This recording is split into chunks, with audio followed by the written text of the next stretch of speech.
அன்பு நேயர்களே வணக்கம். இது கும்பராசிக்கான பதிவு என்று மட்டும் நினைத்து கொள்ளாதீர்கள். பொதுவாகவே அனைத்து ராசிகளுக்குமான பதிவு. ஜனன ஜாதகம் முக்கியம். உங்களுடைய பிறப்பு ஜாதகத்தின் அடிப்படையிலே கோச்சார பலன்களிலிருந்து சற்று மாறுபடும் என்று அனைத்து ஜோதிடர்களும் சொல்கிறார்களே, தப்பித்து கொள்ள சொல்கிறார்களா என்று கமெண்டிலே குமுறுகிறார்கள் பலர். சொல்வது நடக்கவில்லை, இப்படி நடக்கவில்லை, அப்படி நடக்கவில்லை, ஏன் என்று கதறக்கூடிய அம்சங்கள் எல்லாம் இருக்கும். புலம்பல், கதறல் இவையெல்லாம் சாதாரணமாக இந்த ராசி என்றால் இந்த குணத்தில் இருப்பார்கள் என்று தான் நிர்ணயிக்கப்பட்டிருக்கிறது. அப்படித்தான் இந்த உலகம் படைக்கப்பட்டிருக்கிறது. மனிதன் பிறந்துவிட்டால் அவனுக்கான அம்சங்கள் அனைத்தும் இருக்கும். 2 கண், மூக்கு, நாசி துவாரம் 2, வாயிற்கான துவாரம், காது 2 என்று இருக்கும். தலை என்றால் அதிலே கேசம் என்று ஒன்று இருக்கத்தான் செய்யும். இது பொது விதி. ஆனால் சிலருக்கு நீண்ட கேசம் இருக்கும், சிலருக்கு குறுகி இருக்கும், சிலருக்கு கொட்டி போய்விடும். ஆனால் அவர்களுக்கு அந்த அம்சம் என்பது இருக்கும். அது சற்று கூட குறைய இருக்கும். அதுபோல் சிலர் உயரமாக இருப்பார்கள், சிலர் அகலமாக இருப்பார்கள், சிலர் அவர்களுடைய கை மிக நீண்டதாக இருக்கும், சிலர் உடல் வலிமை, இப்படி பல விஷயங்கள் இருக்கிறது. இப்படி இருக்கும்போது ஆனால் மனிதன் என்றால் இப்படித்தான் இருப்பான் என்ற அம்சத்திலே மாறுபட மாட்டார்கள். இதுதான் பொது விதி. அதற்குள்ளே சில அம்சங்கள் அவர் எடுத்துக்கொள்ளக்கூடிய உணவு, இருக்கக்கூடிய இடம், எடுத்துக்கொள்ளக்கூடிய பயிற்சி இவற்றிலே மாறுபடும். இங்கு கும்பராசி பெரும்பாலும் அற்புத ராசிகளிலே ஒன்று கும்பராசி. கும்பராசியிலே பரந்த மனம் படைத்தவர்களாக இருக்க வேண்டும். அடுத்தவர்களுக்கு நல்லது செய்ய வேண்டும் என்று இருக்க வேண்டும். அப்படி செய்யவில்லை என்றால் அவருக்கு அவருடைய ராசிநாதனே 12ஆம் இடத்திற்கு அதிபதியாக இருப்பதன் காரணமாக அவர்களுக்கான தீர்ப்பை எழுதுவார். இதுதான் உங்களுக்கு இந்த திரையிலே தந்திருக்கக்கூடிய கும்பராசிக்கான ஒரு ஜாதகத்தை பாருங்கள். சுக்கிரன் கும்பராசிக்கு 4ஆம் இடத்திற்கும் 9ஆம் இடத்திற்கும் அதிபதி. அப்படி என்னால் என்ன? வீட்டிலே சந்தோஷம், வாகனத்திலே சந்தோஷம், இல்லத்திலே உள்ளத்திலே சந்தோஷத்தை நிறைந்து தரக்கூடிய அமைப்பு இது பொது விதியாக இருக்கும்.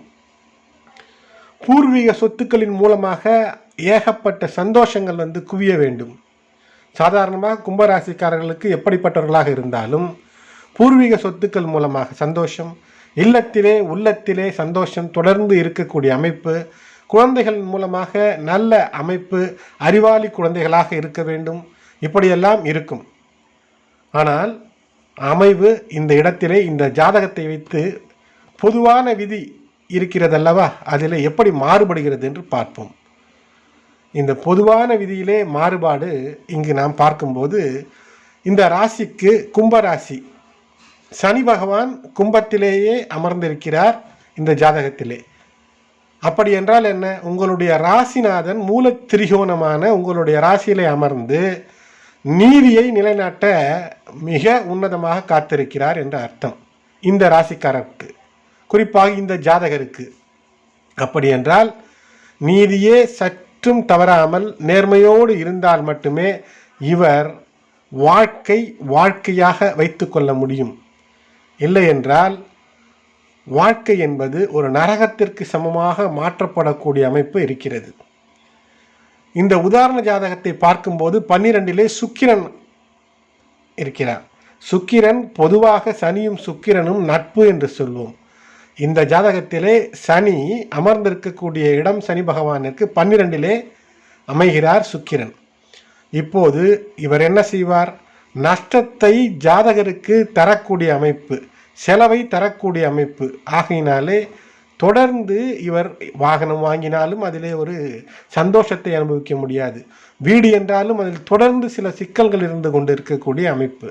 அது மட்டுமல்ல, தொடர்ந்து பூர்வீக சொத்துகளிலும் பிரச்சனை, தொடர் சங்கடம், வாழ்நாள் முழுவதுமே தீருமா என்றால் தீராத நிலைக்கு மாற்றிக்கொள்வது இந்த ஜாதகத்தினுடைய அமைப்பாகவே இருக்கும். அது மட்டுமல்ல, 10ஆம் இடம் அங்கு சூரியன், வக்ர நிலையிலே இருக்கக்கூடிய புதன், கேது, 10ல் ஒரு பாவியாவது இருக்க வேண்டும். இப்போ இந்த ஜாதகத்திலே ப்ளஸ் பாயிண்ட்டே இங்கு தான். 10லே 2 பாவ கிரகங்கள், 1 வக்கரம் பெற்று விடுகிறது. நல்ல சுபர் என்று கருதப்படக்கூடிய ஒரு பாதி சுபர் என்று சொல்லக்கூடிய மிதுனத்திலே இருக்க வேண்டியவர், மிதுனத்திற்கான அதிபதியாக இருக்க வேண்டியவர் இங்கு வக்கரம் பெற்று விடுகிறார். மிதுனத்திலும் குரு பகவான் வக்கிரம் பெற்று இருக்கிறார். இப்படி இருக்கும்போது இந்த 10லே ஒரு பாவி இருந்தால் நல்லது என்பார்கள்.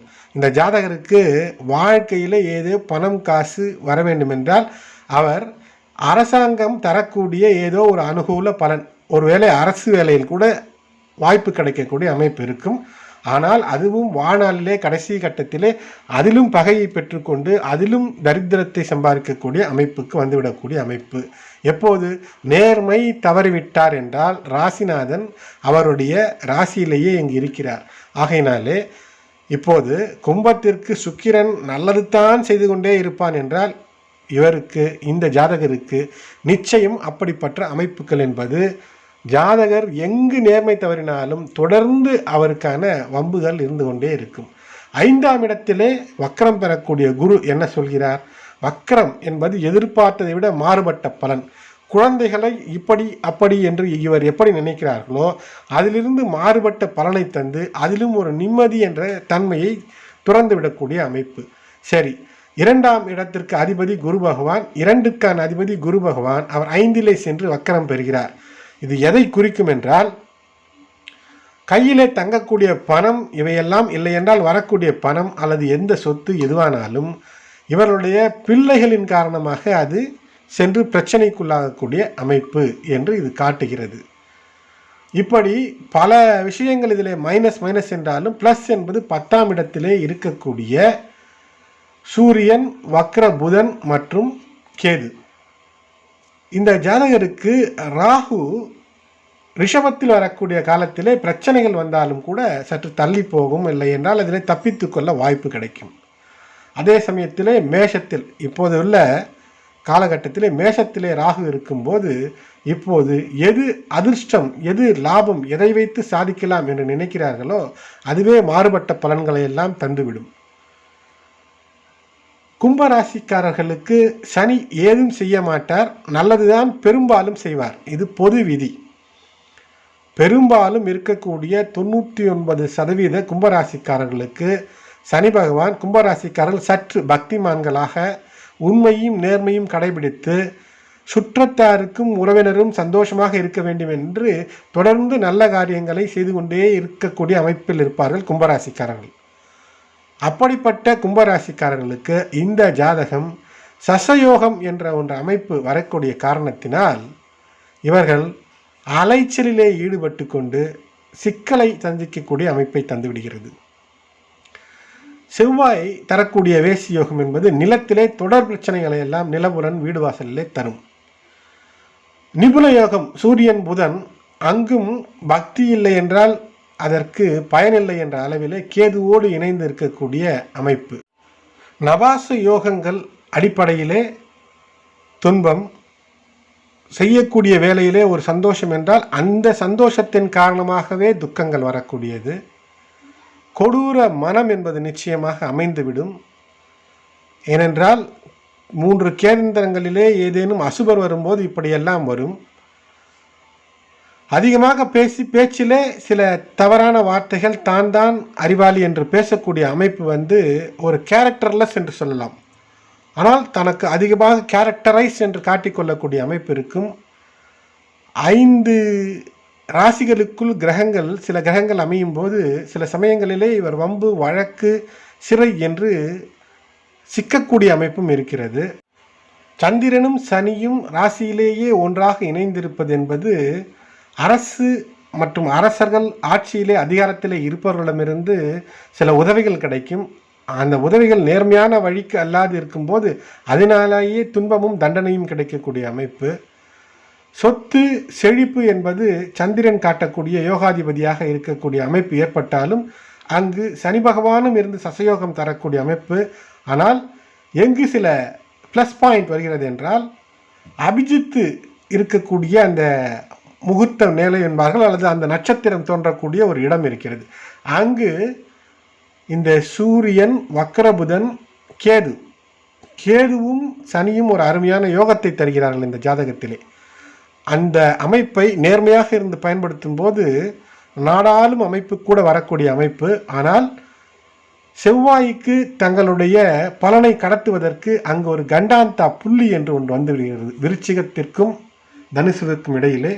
ஆகினால் அவர்கள் செவ்வாயை அவர்களுடைய கட்டுப்பாட்டிற்குள் வைத்து கொள்ள முடியாத ஒரு நிலையிலே சூரியன், அதாவது கட்டுப்பாடு என்றால் இதனுடைய ஆற்றல் செவ்வாயிற்கு பரிபூர்ணமாக வராத காரணத்தினால் நிலத்திலே ஏற்படக்கூடிய லாபம் நஷ்டம் என்பது அவர்களுக்கு அமையக்கூடிய வாழ்க்கை துணை, நண்பர்கள், உதவி செய்பவர்களுடைய நோக்கம் அதை பொறுத்து அமையும்.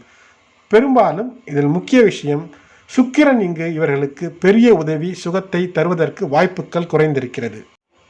ஆகையினாலே பொது பலன் என்பது நாம் நீண்ட நெடிய தூரத்திலே பயணம் செய்யும் போது வழியிலே களைப்பாறை இலைப்பாறை இருக்கக்கூடிய ஒரு ரெஸ்டாரண்ட் போன்ற அமைவுகளிலே ஏற்படக்கூடிய பலன்கள். அந்த ரெஸ்டாரண்ட்டிலே ஒரு டீ கடை இருக்கிறது என்று எடுத்துக்கொள்ளுங்களேன்.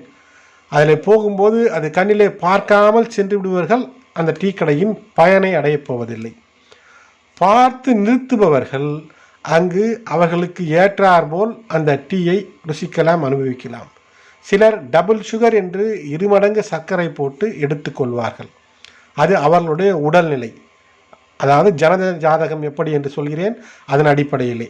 அதுபோன்று சிலருக்கு சர்க்கரையே வேண்டாம் என்று விடுவார்கள், அதுவும் அவர்களுடைய உடல்நிலை. ஆனால் டீ கடை என்னவோ இருக்கிறது, பயன்படுத்தி கொள்வது அவரவர்களுடைய ஜனன ஜாதகம் உடல்நிலையை பொறுத்து. வழியிலே ஒரு தடை, வாகனம் என்றால் வேகத்தடை, நடைபாதை என்றால் ஒரு சிறு பள்ளம் அல்லது ஒரு பெரிய தடைக்கல், ஒரு குறியீடு தான் இந்த ஜோதிட பலன். கேட்டு மெதுவாய் சென்றால் பள்ளத்திலும் இறங்கி அடிபடாமல் ஏறி வரலாம், கல் தடையும் தாண்டி வரலாம். ஸ்பீட் பிரேக்கர் என்றால் மெதுவாக ஏறி வண்டிக்கும் பாதகமில்லை, அதனுடைய உரிமைக்கும் பாதகமில்லை. கேட்க மாட்டேன் என்று வேகமாக சென்றால் பாதகம் என்பது அவரவர் விருப்பம்.